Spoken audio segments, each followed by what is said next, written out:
Hello everyone. Last lecture में हमने globalisation में ग्रोथ के कॉजेज़ को पढ़ा था। आज हम लोग नेक्स्ट टॉपिक को स्टार्ट करेंगे। आज हम लोग पढ़ेंगे कि इंडिया ने ग्लोबलाइजेशन को प्रमोट करने के लिए कौन से स्टेप्स लिए हैं। हम जानते हैं कि 1991 की एलपीजी पॉलिसी इंडिया की अर्थव्यवस्था के लिए एक टर्न अराउंड थी। हम अपने इकोनॉमी को ओपन कर रहे थे। हमने फॉरेन इन्वेस्टमेंट यानी विदेशी निवेश के लिए भी अपनी इकोनॉमी को ओपन कर दिया। गवर्नमेंट ने सबसे पहला स्टेप क्या लिया? गवर्नमेंट ने 1991 में एक स्पेसिफिक लिस्ट अनाउंस की। उस लिस्ट में उन इंडस्ट्रीज़ का नाम था जहां पर डायरेक्ट एफडीआई अलाउ कर दी गई थी 51% तक।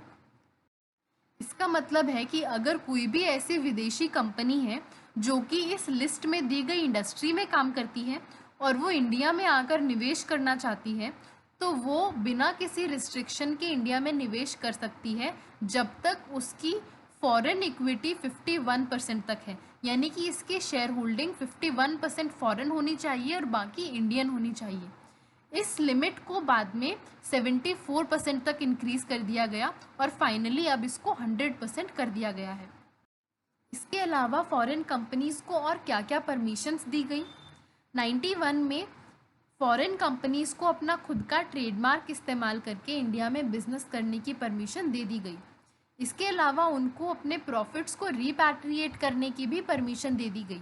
इसका मतलब ये है कि अगर कोई फॉरेन कंपनी इंडिया में आकर बिजनेस कर रही है और उसने इंडिया से कुछ प्रॉफिट कमाया है तो वो उसको वापस अपनी कंट्री में लेकर जा सकती है।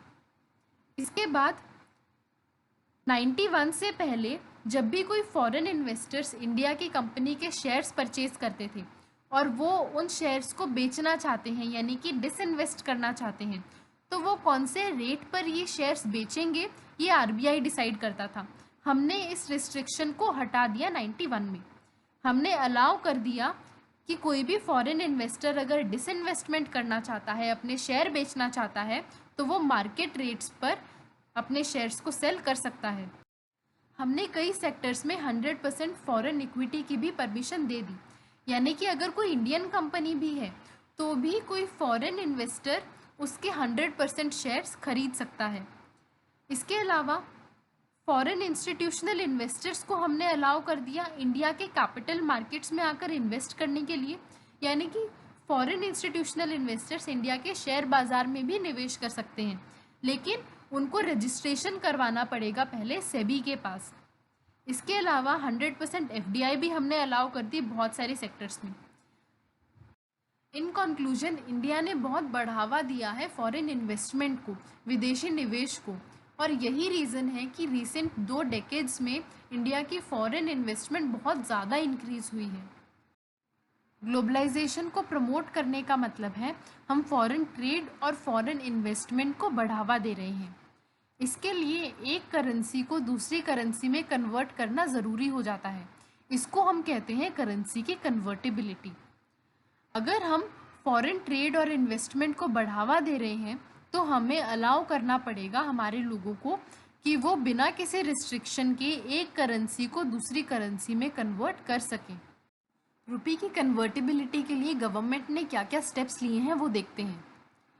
गवर्नमेंट ने अलाउ कर दिया है रुपये की full convertibility current account transactions के लिए। करंट अकाउंट यहाँ पर बैलेंस ऑफ पेमेंट का करंट अकाउंट है। करंट अकाउंट ट्रांजैक्शंस का मतलब है इंडिया की एक्सपोर्ट या इंपोर्ट। फुल कन्वर्टिबिलिटी का मतलब है कि एक्सपोर्ट या इंपोर्ट करने के लिए अगर कोई भी पर्सन रुपये को दूसरी करेंसी में कन्वर्ट करना चाहता है या दूसरी करेंसी को रुपये में कन्वर्ट करना चाहता है तो वो बिना किसी रिस्ट्रिक्शन के ऐसा कर सकते हैं। इसके अलावा करंट अकाउंट ट्रांजैक्शंस में यूनिलेटरल ट्रांसफ़र्स भी आते हैं। मान लो इंडिया में एक फॉरेन नेशनल रहता है और वो यहाँ से कुछ अर्निंग करता है और वो अपनी फैमिली को वो अर्निंग भेजना चाहता है, तो उसके लिए उसको रुपये को दूसरी करेंसी में कन्वर्ट करना पड़ेगा। उसके बाद वो उसको ट्रांसफ़र करेगा अपनी होम कंट्री में। तो उसके लिए भी किसी तरह के कोई रिस्ट्रिक्शन नहीं है, फ्रीली कन्वर्ट किया जा सकता है रुपये दूसरी करेंसी में या दूसरी करेंसी को रुपये में। In conclusion current account transactions के लिए यानी एक्सपोर्ट या इंपोर्ट के लिए या यूनिलेटरल ट्रांसफर्स के लिए रुपी को बिना किसी रिस्ट्रिक्शन के कन्वर्ट किया जा सकता है। इसके अलावा कैपिटल अकाउंट की भी कुछ ट्रांजैक्शंस पर हमने बिना किसी रिस्ट्रिक्शन के रुपी को कन्वर्ट करना अलाउ किया है। करंट अकाउंट पर सारी एक्सपोर्ट और इंपोर्ट्स आती हैं। कैपिटल अकाउंट पर विदेशी निवेश आता है। एफडीआई, एफआईआई, इंटरेस्ट या डिविडेंड की पेमेंट, फॉरेन लोन्स, ये सारी ट्रांजैक्शंस कैपिटल अकाउंट पर आती हैं। इन सब में से इंटरेस्ट और डिविडेंड की पेमेंट के लिए हमने फुल कन्वर्टिबिलिटी रुपी की अलाउ कर रखी है। इसका मतलब है कि अगर कोई विदेशी कंपनी इंडिया में आकर बिजनेस कर रही है और उसके सारे शेयर होल्डर्स फॉरेन में हैं, वो इंडिया में आकर प्रॉफिट कमाती है रुपी में और उसको डिविडेंड पे करना है अपने शेयर होल्डर्स को, तो वो रुपी को बिना किसी रिस्ट्रिक्शन के कन्वर्ट कर सकती है अपनी होम करेंसी में, अगर उसको डिविडेंड पे करने के लिए वो रुपी को कन्वर्ट करना है तो।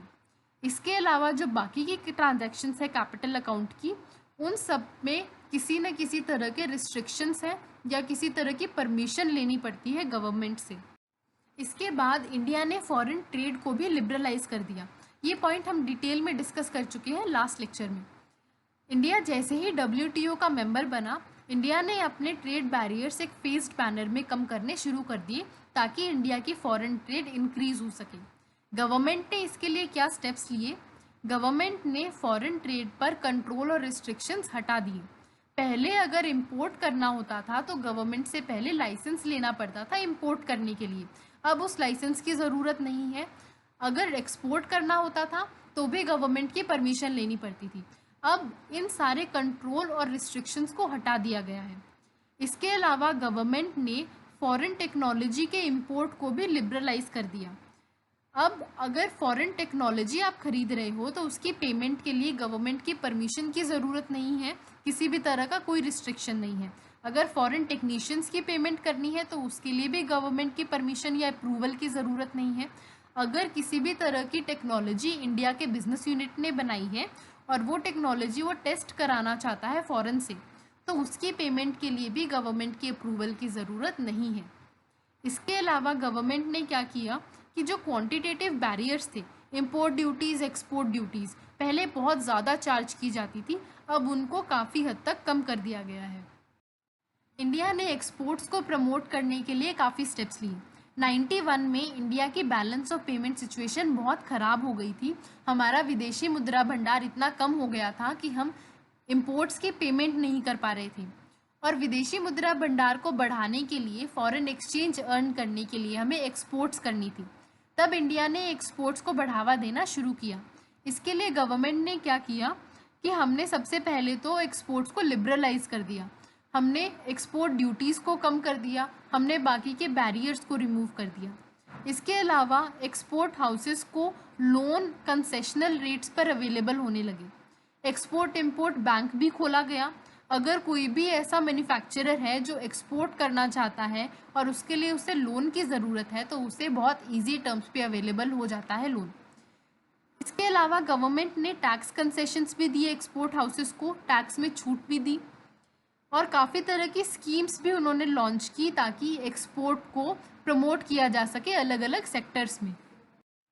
एक और स्टेप जो इंडिया ने लिया ग्लोबलाइजेशन को सपोर्ट करने के लिए, वो था फॉरेन इन्वेस्टर्स को अपने प्रॉफिट रीपैट्रिएट करने की परमिशन देना।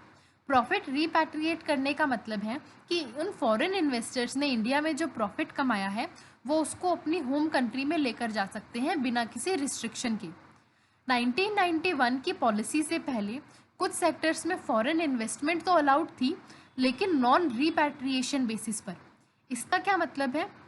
मान लो एक फॉरेन कंपनी है जो इंडिया में निवेश कर रही है। इंडिया से उसने कुछ प्रॉफिट कमाए और अब ये प्रॉफिट अपनी होम कंट्री में लेकर जाना चाहती है, लेकिन उसको परमिशन नहीं है ये प्रॉफिट वापस अपनी होम कंट्री में लेकर जाने की। ये प्रॉफिट इस कंपनी को इंडिया में ही फिर से निवेश करनी पड़ेंगे। ये पॉलिसी एक हिंड्रेंस क्रिएट करती है फॉरेन इन्वेस्टमेंट में, डिस्करेज करती है फॉरेन इन्वेस्टमेंट को।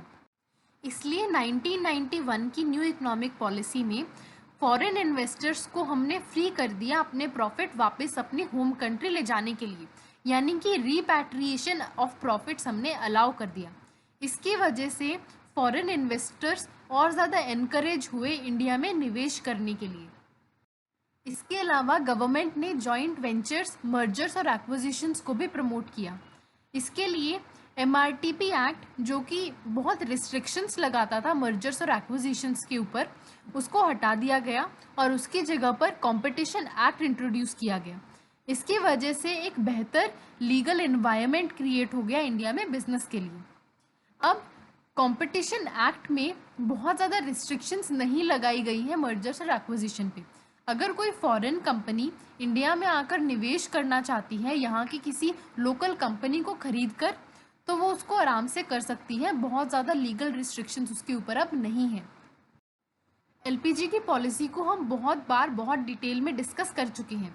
लिबरलाइजेशन और प्राइवेटाइजेशन की वजह से इंडिया में बिजनेस करना आसान हो गया। लाइसेंसिंग और कोटा सिस्टम हटा दिया गया। बिजनेस हाउसेस को हमने अलाउ कर दिया एक बेटर एनवायरनमेंट में काम करने के लिए।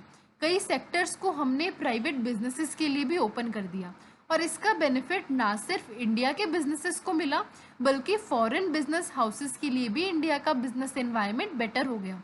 तो वो भी अब इंडिया में आकर निवेश करना चाहेंगे, यहाँ पर आकर वो बिजनेस करना चाहेंगे। यानी कि ग्लोबलाइजेशन को भी हम लोग प्रमोट कर रहे हैं। गवर्नमेंट ने फॉरेन इन्वेस्टमेंट को बढ़ावा देने के लिए foreign investment facilitation portal open किया है। इंडिया में कुछ सेक्टर्स ऐसे हैं जहां विदेशी निवेश के लिए पहले गवर्नमेंट से अप्रूवल की ज़रूरत नहीं है, और कुछ ऐसे भी सेक्टर्स हैं जहां पर FDI या विदेशी निवेश करने से पहले उस कंसर्न फॉरेन कंपनी को गवर्नमेंट से अप्रूवल लेना पड़ता है। ये पोर्टल उन्हीं कंपनीज़ के लिए है जिनको अप्रूवल की ज़रूरत है। मान लो एक फॉरेन कंपनी है जो इंडिया में निवेश करना चाहती है FDI के थ्रू, और इसके लिए इस विदेशी कंपनी को पहले गवर्नमेंट से अप्रूवल लेना है। तो ये फॉरेन कंपनी इस पोर्टल के ऊपर जाकर एक एप्लीकेशन फाइल कर देगी, और जैसे ही इस पोर्टल पर ये एप्लीकेशन अपलोड होती है, ये उस कंसर्न डिपार्टमेंट या मिनिस्ट्री के पास चली जाएगी जिसको अप्रूवल देना है। वो कंसर्न डिपार्टमेंट या मिनिस्ट्री इस एप्लीकेशन को प्रोसेस करेगी और उसके बिहाफ पर इस फॉरेन कंपनी को अप्रूवल दे देगी या इसकी एप्लीकेशन को रिजेक्ट कर देगी। इसके लिए फिजिकल फाइलिंग की ज़रूरत नहीं है, ऑनलाइन एप्लीकेशन ही काफ़ी है। इस पोर्टल ने फॉरेन बिजनेसेस के लिए इंडिया में एंटर करना आसान कर दिया है। अब बहुत ज़्यादा ब्यूरोक्रेटिक हर्डल्स नहीं है, बहुत ज़्यादा पेपर वर्क करवाने की ज़रूरत नहीं है। एक पोर्टल है जहाँ पर आप अपनी एप्लीकेशन डाल सकते हो और आपको अप्रूवल मिल जाएगा। इंडिया के फाइनेंशियल सेक्टर को बेहतर बनाने के लिए गवर्नमेंट ने रेगुलेटरी अथॉरिटीज़ को और ज़्यादा स्ट्रेंथन किया है। जैसे कि सेबी को पावर दी गई है कैपिटल मार्केट के स्कैम्स को इन्वेस्टिगेट करने की और उसके खिलाफ एक्शंस लेने की। इसके अलावा बैंकिंग सेक्टर्स के रिफॉर्म्स भी चल रहे हैं। बैंक्स को रिकैपिटलाइज किया जा रहा है, बैंक्स को मर्ज किया जा रहा है और उनको प्राइवेटाइज करने की भी बात चल रही है। इसके अलावा फाइनेंशियल सेक्टर्स को हमने फॉरेन इन्वेस्टर्स के लिए भी ओपन कर दिया है, और कई तरह के डेरिवेटिव इंस्ट्रूमेंट्स को भी हमने अलाउ कर दिया है स्टॉक मार्केट पर ट्रेड होने के लिए। नेक्स्ट लेक्चर में हम लोग पढ़ेंगे कि ये जो मेजर्स इंडिया ने लिए हैं ग्लोबलाइजेशन के लिए, इससे इंडिया को कितना बेनिफिट हुआ है और कितना नुकसान हुआ है। Thank you.